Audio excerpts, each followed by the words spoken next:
Welcome to Gemcast Live. Today with us, we have Kevin returning for a second time, and he will be reading two chapters from us from his new book. And without further ado, here is Kevin H. Hi, everybody. It's me. I'm going to do chapter 1 from book 2 of the Errant Apprentice. Before we get started, the only thing you really need to know going forward prior to this is in 1975, magic returned to the real world, and with it, all the creatures that you would associate with that dragons, elves, dwarves, all that fun stuff. So, for the past 50 years in what they call the wide world, there have been these knights protecting people from the more dangerous versions of these creatures. And our main character, Terry, has been training to do that since he was about 5. And we can go ahead and get started. Chapter 1 is called For Fear of Little Men, which is a quote from one of my favorite poems. The first lines being, "Up the airy mountain and down the rushy glen, we daren't go a hunting for fear of little men," which I think is just one of the creepiest ways to describe the wee folk. So, anyway, let's go ahead and get started. Terry Lingle, the errant apprentice, stepped out of a hole in the air into the magical realm known as the Everywhen. He glanced back for one last look at Elton and his homeworld, trying to give Elton a reassuring smile, but he wasn't sure it worked. He would probably never know if it had. The gateway snapped shut, and Terry was alone, standing beneath a yellow sky. He had made his choice. His purpose in life had been taken from him over the last few days. Until that morning, he had been in training to become a knight for the Order of St. George the Dragon Slayer. He had taken the vows to join that order as a child, scarcely knowing the truth behind the words he had spoken. Just that morning, he had renounced them. He was going to be something else, something new. But he'd also lost the reason he had renounced those vows. Dolores Cody, his mage, his partner, and the woman he loved. She'd been taken from him and sent to this new world. He'd vowed to her that he would survive for her. He'd vowed he would always return to her. Terry kept his vows.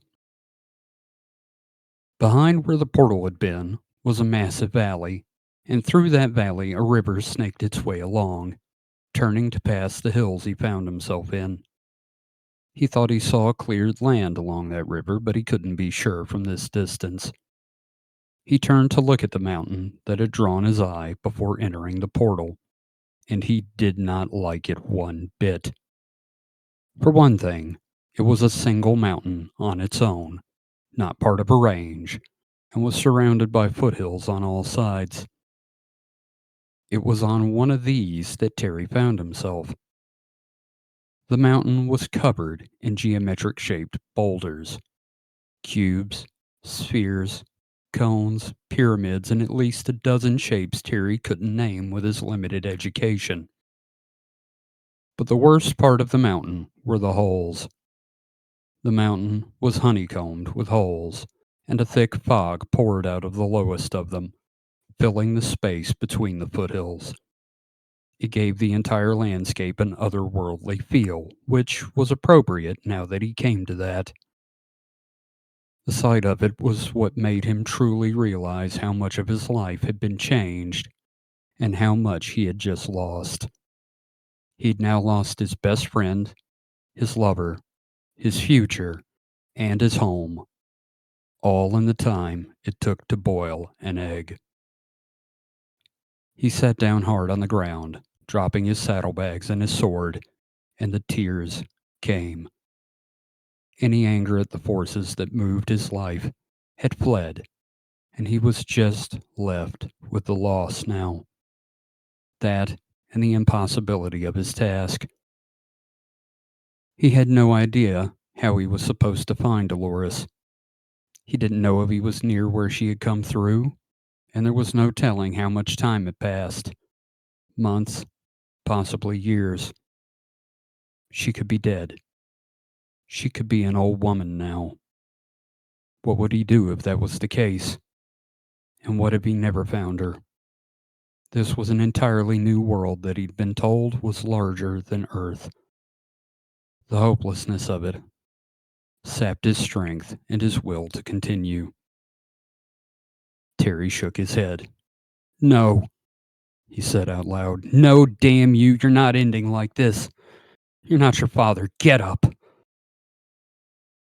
He stood back up and looked to the river, which was the easier choice of the two directions. It was away from that fog. He didn't have time to fall apart now. Elton said that people admired him because he tried. Well, it was past time to try. Terry sheathed his sword into his inside coat pocket of holding and started work on his saddlebags. He spent some time arranging them and the straps until he had something he could use as a backpack. He smiled at it. Progress. Not much, but it was something. You had to celebrate the small victories. He put his makeshift backpack on and set out toward the forest and the river. After descending the hill, he decided his best bet was to make toward the cleared spot and hope to find a settlement of some kind. He wasn't sure what kind of creatures would be in these lands, but he tended to get on well with fantastics, particularly goblins. He liked goblins, sometimes more than humans. Whatever they were, though, he could start asking if they'd seen a bald female mage or had heard of one. Wherever Dee was, she had probably managed to draw some attention to herself. Maybe she's been waiting for me, Terry said quietly and smiled. He'd find her. She was the only thing he had left to hold to. The forest was thicker and greener than any forest he'd ever walked in back home. It felt untouched by humanoid hands, and it made him nervous as well. Everything in the Everywhen seemed to be making him nervous. Terry stopped walking. He abruptly realized he wasn't in the wide world anymore. There was no church to hide from. There was no threat of clerics and no social stigma of being a knight and a magic user.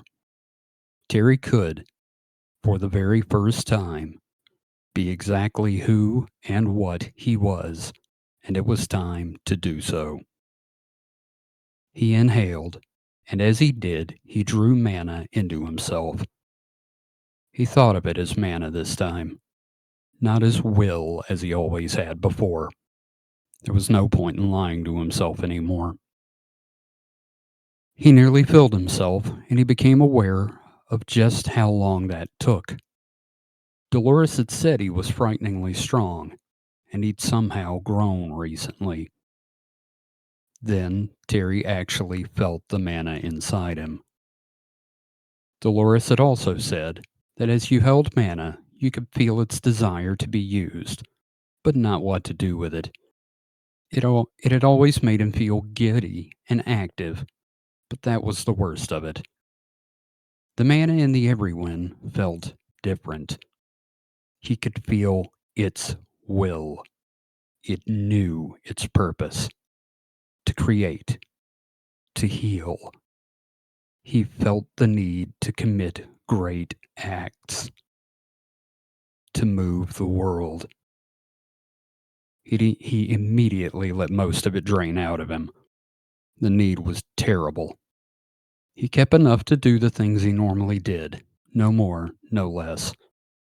The purpose remained, but as a buzzing in the back of his mind, something he could ignore for a time.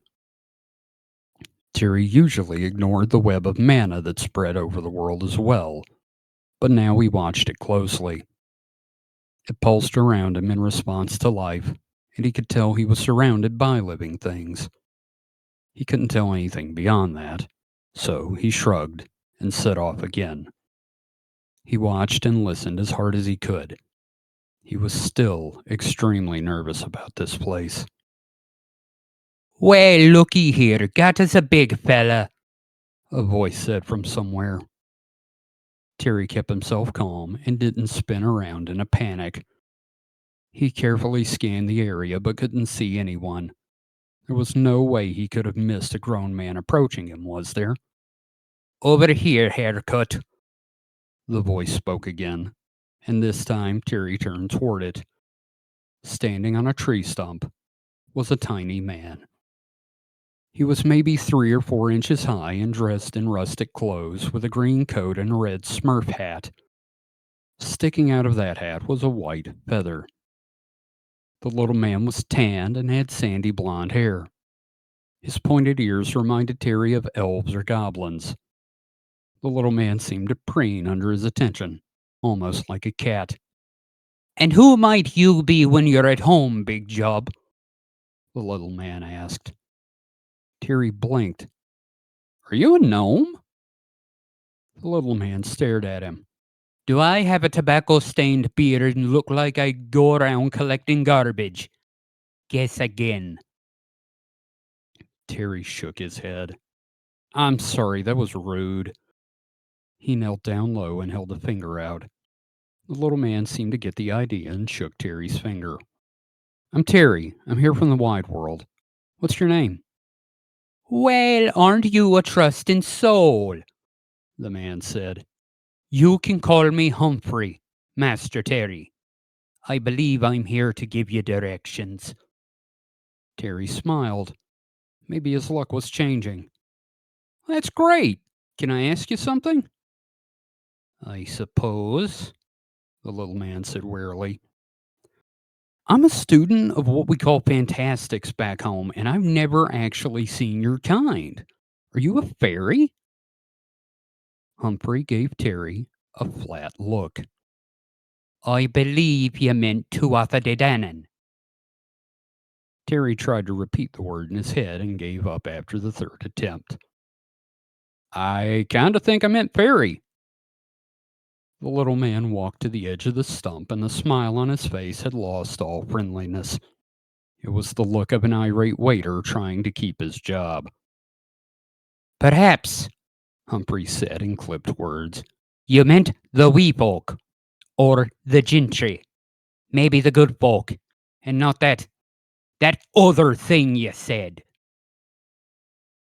Terry was off his game, and the Fae had never been a focus of his readings.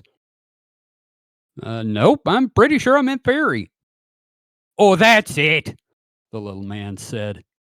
He leaped into the air and punched Terry in the face with the force of a truck, and he went flying before skidding to a halt on his stomach. He tried to lift himself up, but he felt the full weight of a man standing on his back and somehow holding him down. He felt his backpack stripped from him and tossed to the side. Then a pair of tiny feet walked up his back. Try as he might, he couldn't get up. I tried to be a good member of the gentry, Humphrey said. I was going to do like the court said and guide you to something useful. Well, now you're a straight up fucked me, old beauty. Terry felt a foot kick his head hard enough to force his face into the dirt. Going to the privy? Humphrey said. I'm stealing the toilet paper. Get a cookie? Another kick to the head. Those won't be chocolate chips, Polly. Suddenly, Terry felt the little man pause, and he heard something in the wind, a whisper at the edge of hearing. When he turned his head, though, just enough, he saw Humphrey listening to that wind. Did everyone hear voices and Terry had just never paid attention? The little man sighed. Fine, fine. I can't torment you. Not as much as I'd like. You've got something to be about, but I am allowed to punish you for using the F word, Humphrey said before cupping his hands and shouting, Bring out the honored dead. Wait, what? Terry shouted. He heard more tiny footsteps, and when he looked in the direction of the mountain, a troop of fairies, wee folk, whatever, appeared. They were all dressed like Humphrey.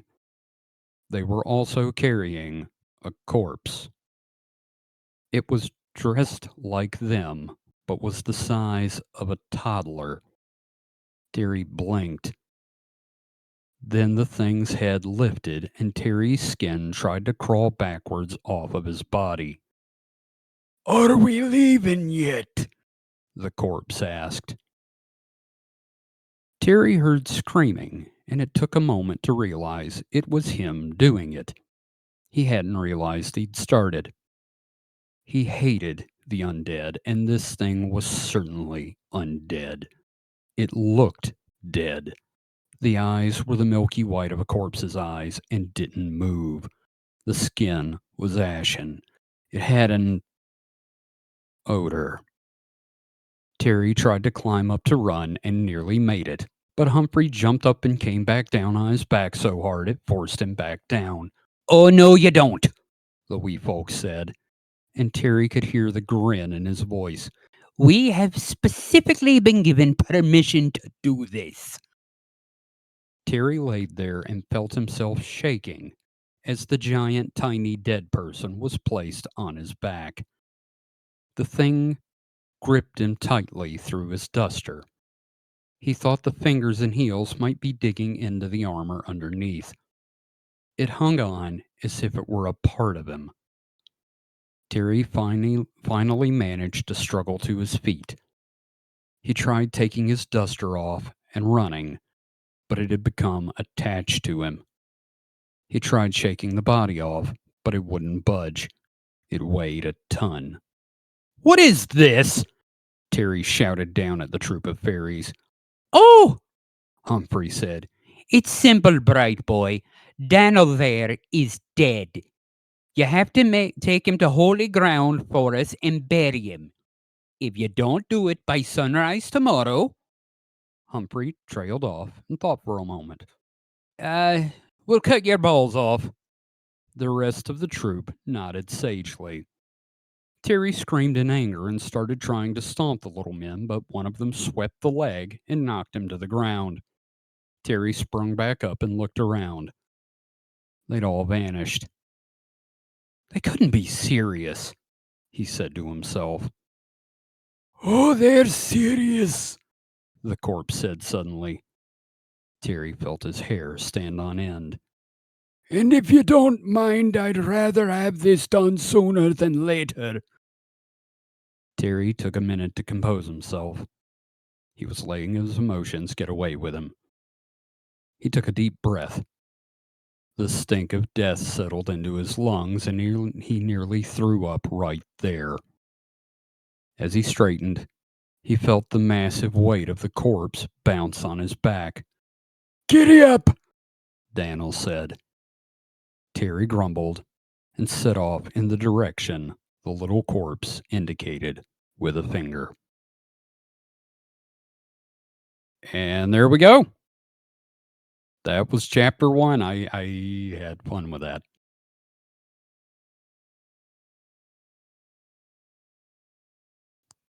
So, are we interested in doing another one? I think the next one's a bit longer.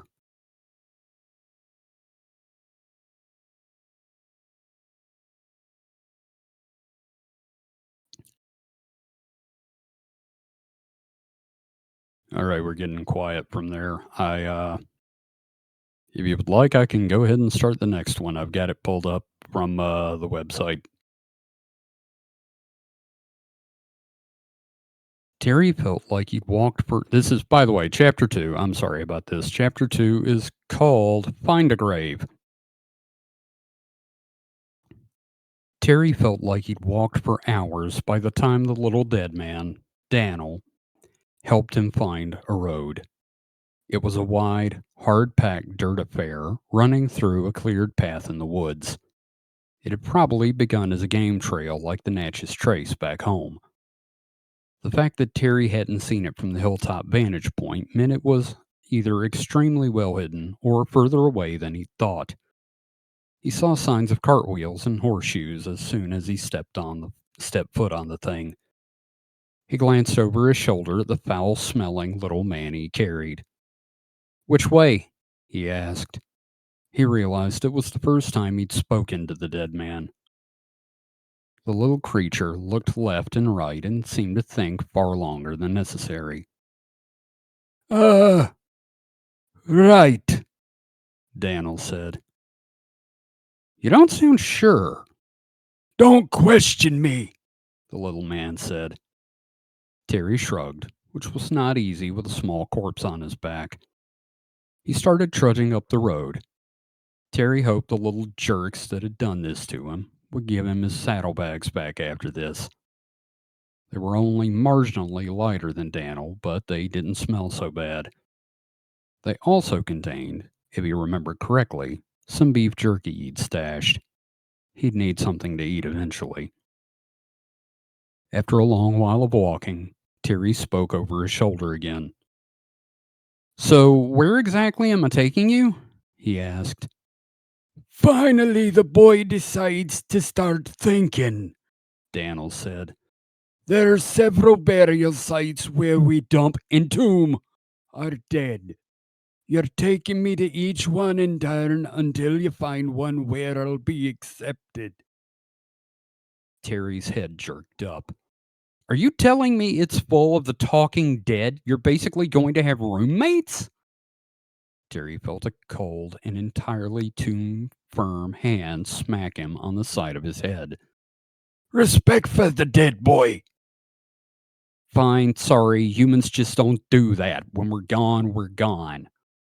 Well, Daniel said, we're different. We don't actually give up the ghost until the body is too rotted to hold it. Parts stop working, sure, but we're stuck here till the body can't hold on anymore. Burial helps with that. Terry swallowed hard. The idea of being awake but dead, then shoved in the ground and buried, wasn't something he'd ever been afraid of. Well, there was a first time for everything, he guessed. The living dead gave him the heebie-jeebies. The journey took several hours, and Daniel kept up a running commentary on his minor aches and pains from life. He didn't feel them anymore, but he remembered them fondly. He also had opinions on almost every race of what Terry knew as fantastics. Terry guessed he'd have to stop thinking of them like that now. He was in their world. So racism is a thing here too? Terry asked testily, interrupting some choice thoughts Daniel had about gnomes. It's no racism if it's true, the tiny dead man said. Terry stopped in the road and instinctively tried to turn and face him. All he did was spin in the road a few times before finally just looking over his shoulder.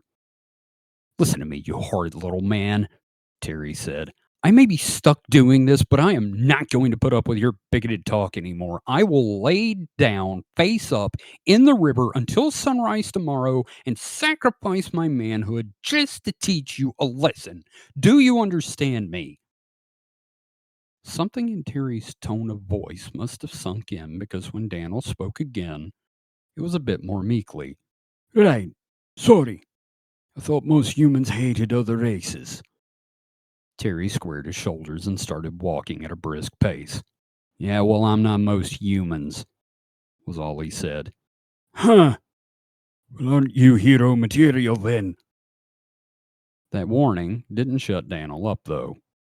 He had plenty of reasons to hate individuals, too, and he told Terry about them all. In detail. By the time Daniel directed Terry to a lane leading off to the right, it was midday, and Terry saw an ancient stone church. It was built like a church at least. There was greenery carved around the double doors and a foliate face over it. Green man worship. Terry would have to get used to that, too. Off to the left was a graveyard surrounded by a low stone wall. Terry thought it was picturesque. He actually pulled his phone out and took a photo. Maybe he could magically charge the thing someday. With that thought, he turned the thing off and pocketed it again. He walked around to the graveyard without prodding and found a shovel leaning against the wall of the church. Or maybe it was a spade. Terry wasn't sure. It had a pointed end, though, so it would work. He walked out to the center of the graveyard and looked around. There was nowhere obvious. He looked over his shoulder. Any particular spot suit your fancy? He asked the dead old man. Daniel pointed over Terry's shoulder and directed him to a shaded corner with no headstones. The tree was outside the wall, so hopefully the roots wouldn't be a problem. Knowing how his day was going so far, though, Terry didn't have much hope of that. He walked over to the corner and looked around. There was nothing to say if someone was buried in the corner already, so Terry just grabbed the shovel in both hands. Let's be done with this, then. He stabbed the point of the shovel into the ground. As soon as he did, a loud thrum seemed to come from the ground where the shovel hit and ripple outward. Terry looked around confused for a moment before he heard Daniel say, "Uh-oh!" A corpse in a wooden mask with a ponytail dressed like a monk climbed from a grave not far from him. Terry found himself backed up against the surrounding wall of the graveyard as hands, heads, and a few feet erupted out of graves and began dragging bodies with them. Usually. The wooden mask fell off of the corpse. Its lips were dried and pulled back from the teeth, and Terry nearly screamed when the mouth opened and a sound came out. "Hi, I'm Shal," it said. Terry opened his mouth, but only a gurgle came out. "No!" screamed the next corpse. So did the next, and the next, and the next. Before Terry knew what he was doing, he'd pulled the shovel out of the ground and thrown it like a javelin at a dead woman that was almost completely free of the ground. The head came off, but was still screaming, "No!" as it flew through the air. "You might want to move on," the monk corpse said to him calmly. Terry didn't realize he was running down the road until he was a good distance away from the church. "Dang, boy, you're a fast one. You might get this done by tonight," Daniel said as Terry slowed again to a brisk walk.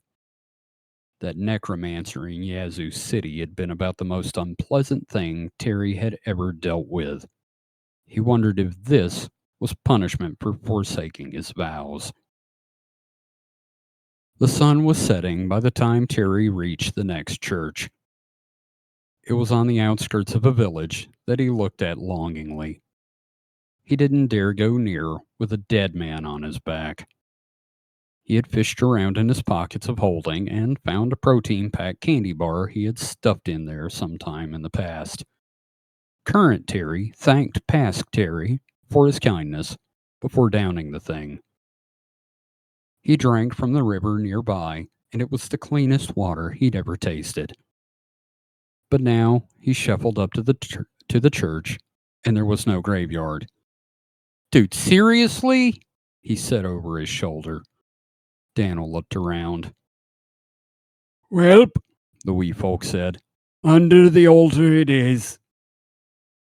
This was a much larger church than the last one, and Terry was extremely concerned about someone being there and walking in. He didn't know when services were. He carefully opened the door, and the creaking sound it let out made him wince. He slipped in quietly and shut the door behind him.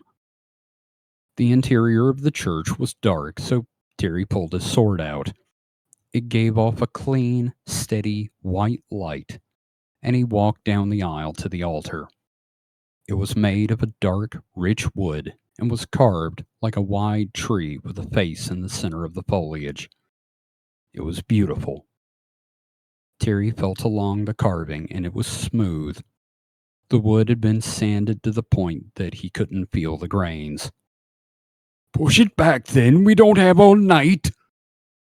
Terry grumbled as Daniel's Terry grumbled at Daniel's interruption, but nodded. He didn't want to move the thing. He was afraid of breaking it. He gave it a test shove, and it moved easily for him. He laid his sword down and it continued its steady glow. He pushed the altar back, and beneath were just more stones, like the ones lining the floor. When he tested the stones, they wouldn't move. Reaching over, Terry picked up his sword and traced the blade tip around the largest stone he could find. The point went between the stones and sliced cleanly. Once done, Terry pried the stone up with his blade. He took it in both hands and lifted the thing up and set it aside. There, beneath the stone, was an even older corpse of one of the wee folk. It still had its hat and coat on, but had a long beard attached to a head that looked like a skull wrapped in leather. Terry leaped up and took a step back. He glanced over his shoulder at Daniel. "Oliver?" the dead man asked over Terry's shoulder. The buried body's head snapped up at the mention of the name. "Daniel?" it asked. "You finally kicked the bucket, huh?" "That's great," Terry said. "You guys know each other. You can bunk up." "Not happening," Oliver said, and Terry blinked. "Why not?" he asked. Oliver looked at Daniel, though there were no eyes in the sockets. "Bastard owes me 10 gold and never paid me back." Terry just stared at him. "It was 5 gold and I gave it back with interest, you old goat," Daniel shouted into the hole in the floor. Terry laughed. It wasn't funny, but he laughed anyway. "You can't spend gold," he shouted. "You're dead and buried. What does it matter if he didn't pay you back?" The buried corpse managed to lift itself up on its hands to look up at Terry with its empty sockets. It moved like old stop motion. "It's the principle of the thing, damn it." Terry felt his eyebrow twitch. "Dang it, Daniel," he said, lifting the stone over his head and staring at Oliver. "You might want to lay down," Terry told the buried gentry. Oliver moved far more quickly than Terry thought he could and was laying down before Terry slammed the rock back into place. "Not my fault," Daniel said. "There was no way I could know he was buried here." Terry sighed and marched out of the church. He stood on the hard packed path outside the door and took a moment to let himself be angry. He breathed deeply and then looked over his shoulder. "Okay," he said, feeling a bit better. "Where to now?" The next church had a gambling buddy of Daniel's under the altar that refused to even look at the little dead man. Right before he left, Terry noticed a small sack sitting on the front pew with a note tied to it. Had his name on it written crudely in charcoal. Inside was dried, cured meat and a banana. It wasn't much, but by this point, Terry was famished. He set out with renewed vigor. Terry had no way of knowing how long he'd walked, but he knew it had been hours. The sun wasn't up, but there was a look to the sky that made Terry begin to sweat. Time was growing short. He stopped at the fourth church Daniel pointed out and gave it a doubtful look. It had a graveyard.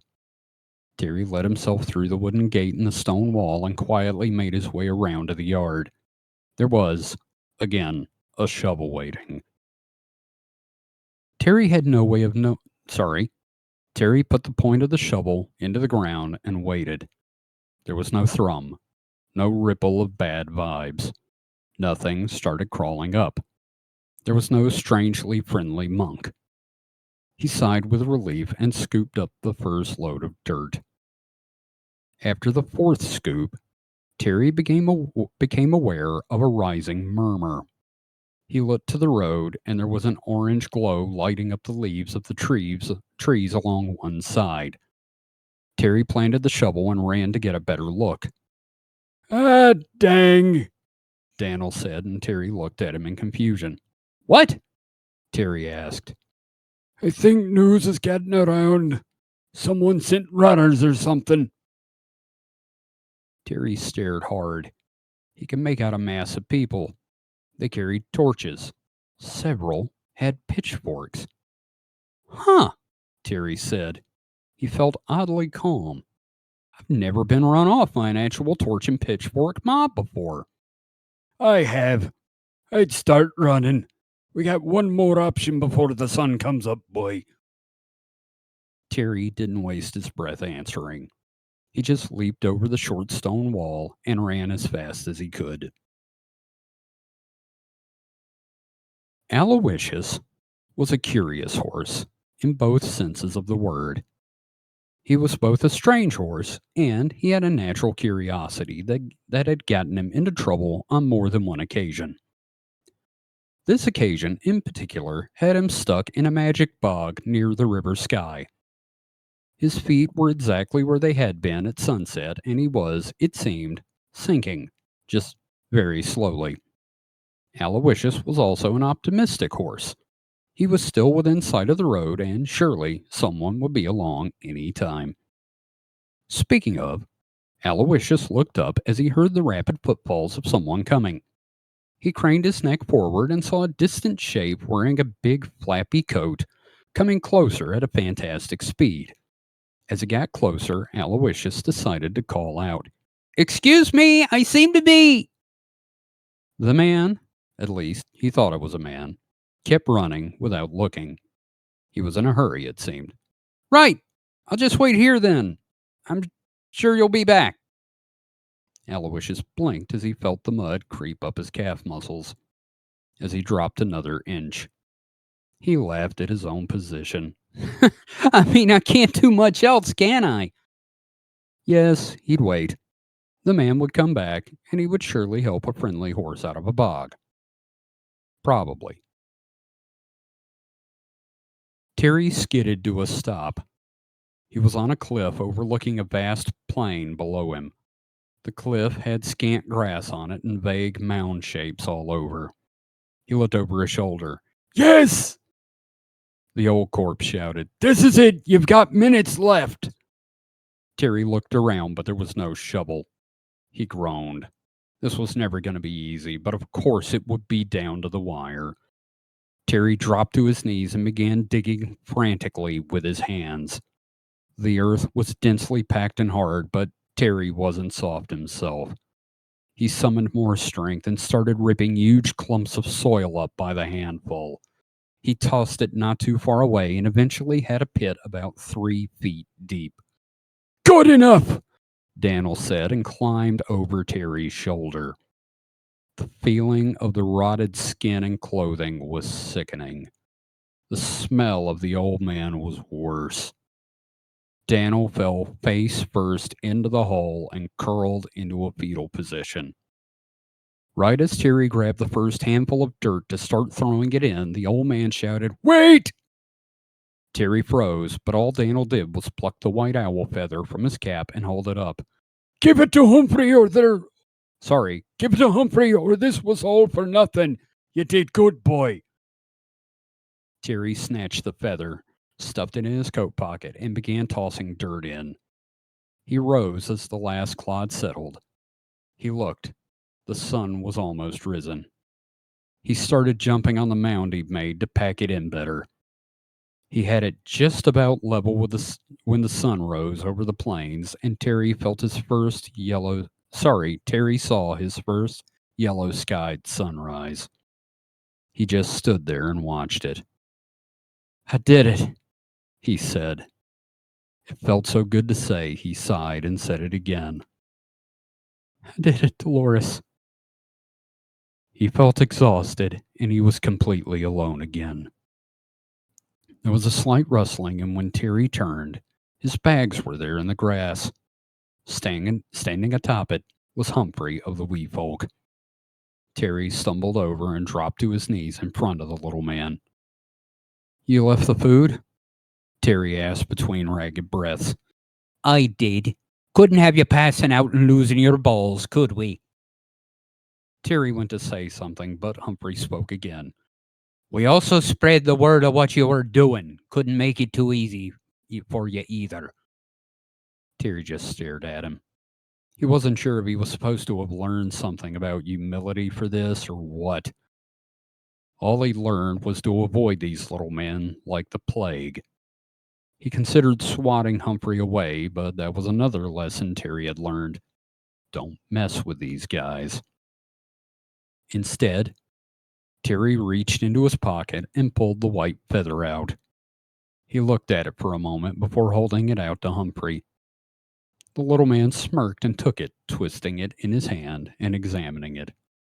"Huh, even got the feather," Humphrey said. "I'm impressed." Terry's, Terry's curiosity got the better of him. "What do you do with them?" Humphrey arched an eyebrow. "There are some things, my lad, you do not talk about in public." Terry just nodded. He was ready to lay down and sleep right there. "So you succeeded in your task, which, I won't lie, is pretty impressive," Humphrey said, sticking his thumbs behind his suspenders. "As such, I've stuffed a sack of gold in your travel bags there." Terry's eyes nearly popped out of his head. "And," the little man added, "what I was meant to direct you to? Head back down the road the way you came. You'll know it when you see it. Don't sleep too late. With this, my task is complete. I'll see you around, Haircut." With that, the little man leaped into the air and just faded away. Terry fell forward, face first, into his saddlebags. He faded away too, into dreams of Dolores. Wow, what a wonderful experience. This was one of my favorites. Well, It's thank you. not, you know what I loved in particular, like even off the beginning in the first chapter, like just the read the tone and the pacing was perfect to set up the stage for the fact that like the major part is that he's missing Dolores. You know, like there's other things going on, but this is his emotional experience. And I thought that in general, just your ability to always connect the reader to Terry's emotional experience, I thought really stood out. Thank you. I appreciate that. I put a lot of thought into it. And also, I've read so much Irish fairy and folk tales, and those things kind of meander.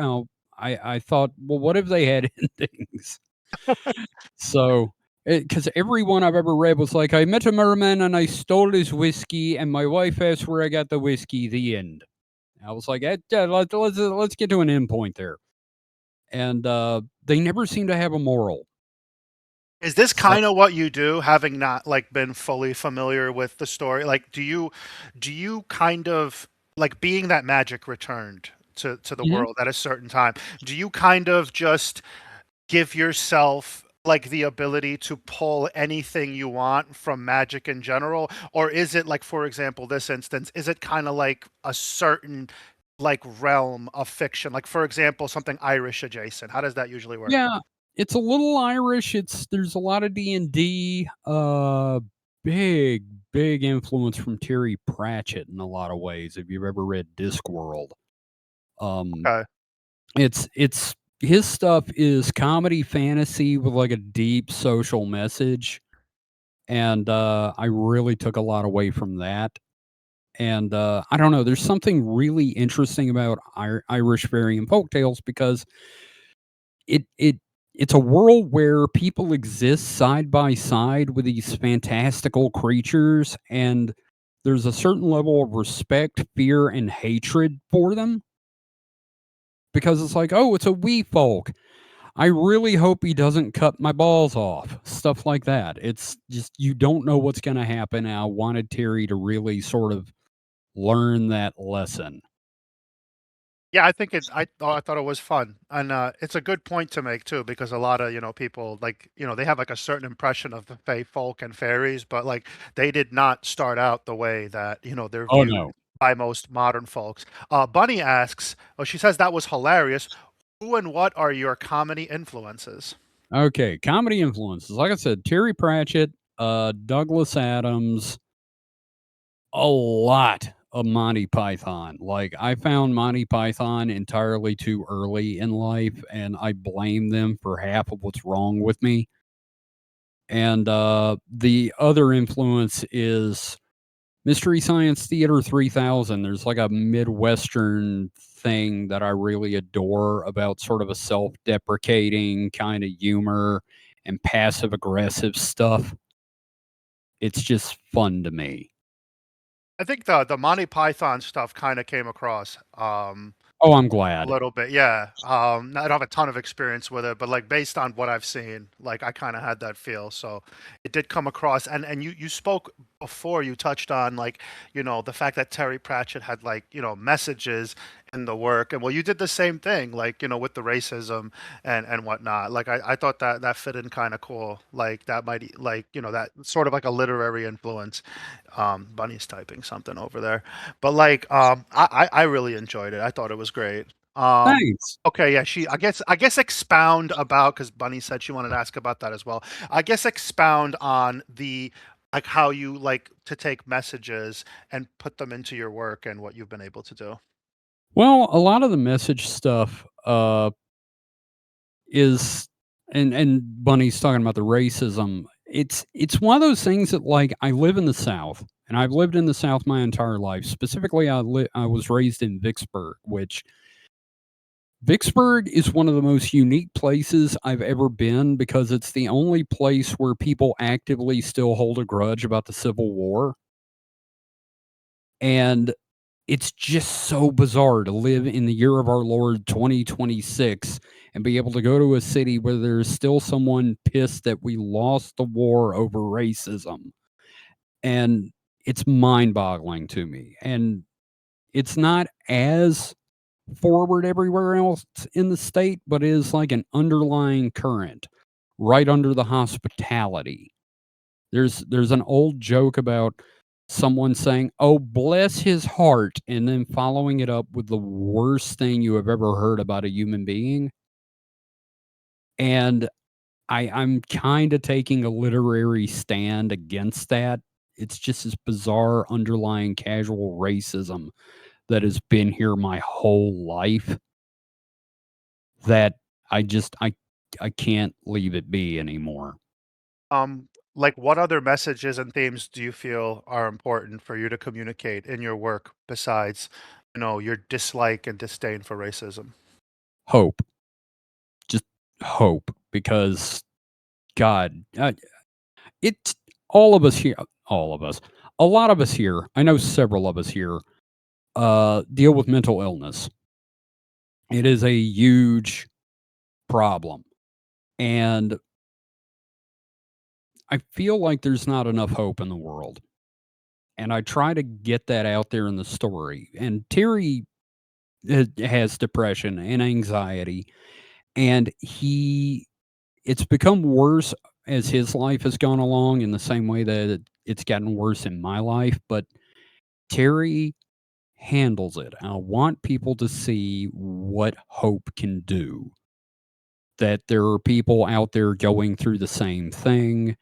And I try to relate that through the story with Terry's crew and like Dolores specifically told him that it's okay to not be okay. And I feel like that's a big message. And like they used to say on another podcast I used to listen to, I'm glad you're alive, all of you. I'm glad you're alive. Yeah, like I definitely got that sense too. Listening like the first chapter, like I mentioned, like definitely like sets the tone. It like comes off as a sad tone in the beginning, but you're also establishing, the environment of the book. And Mhm. so like I definitely got the sense that like okay, like he's likely to find Dolores. It's maybe gonna be like a major theme of this book, and but like like there's this sense of hope that it's going to be like that'll be my experience of it. Finally, what's your fantasy hot take? Do you have one? Oh, fantasy hot take? Um, I don't know. Probably it doesn't all got to be grim dark. It doesn't I know there's a lot of folks that are big fans of George R. R. Martin and other series where the characters die, and that's great. I'm glad everybody's into that. Aiden, I know you're a fan. Um, that's not to say that we shouldn't have some stories where good things happen. Like, Oh. Oh, I get it, totally. Like, for my own stuff, I like to, I've been calling it grim bright lately because I recognize like that grim dark is a very broad term for people. It is. Like, It is. it's the type that like is gritty and realistic, and there's like some people die, and so you can be like you never know what's going to happen in a conflict. Yeah. And then there's the like reveling in the pain and like in the not in the lack of hope. Yeah. It's like, and There's that's not something yeah. I'm into, but, like, There, yeah, there's bad things happening in stories and people deal with it, and then there's like what we call torture porn. exactly. And that's my big thing is I'm not a fan of torture porn. So it's that I don't know if that's actually a hot take. I don't know if I have hot takes. I'm just kind of a try to be a hopeful guy and do my thing. Well, it comes across in the art too, like, definitely. I know you like, you involve art in your story, and, like, just even the style, definitely comes across as, like, a more hopeful, like, a more like, a less definitely not grim dark, but, like, Yeah, people are allowed to, like, become emotionally connected to these characters without fear that, like, something horrible is gonna happen to them, and then they're gonna yeah. have to process that.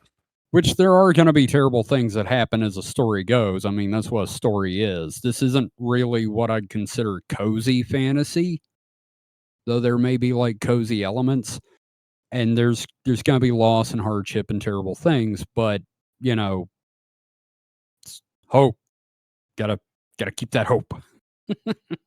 And finally, because I only got a few more minutes, like, is there anything in writing this that you've had to wrestle with? For example, a character going against what you believe. I'm gonna be honest. Characters that have gone against what I believe are doing it because that's what they're supposed to do. This story has been one of the most organic things I've ever experienced. In fact, there have been times where I've tried to write something and the character's gone, that's not me. I'm like, you're right. Sorry, Terry. Let's rework that. You would not be all grim, dark, and broody in this situation. You would bring hope to people. So, stuff like that. It's been so easy to write. It's like I've said, I feel like a door opened in my head and I'm getting to watch the world and I'm just telling you guys about it. Yeah, it's like you have on one of your profiles, the story's gotta be told. And Yes. anyways, thank you so much for writing this. Like, it has been a Hey, thanks wonderful for having experience. me. Yeah, it's been a wonderful experience uh, listening to the story. I'm sure we're gonna have you back another time. Thank you again, and, like, would you like to say to sign off? Uh, for me, just stay safe, stay frosty, and I'll see you guys later in the Discord. Alright, man, have a wonderful day, guys. Thanks. Bye, guys.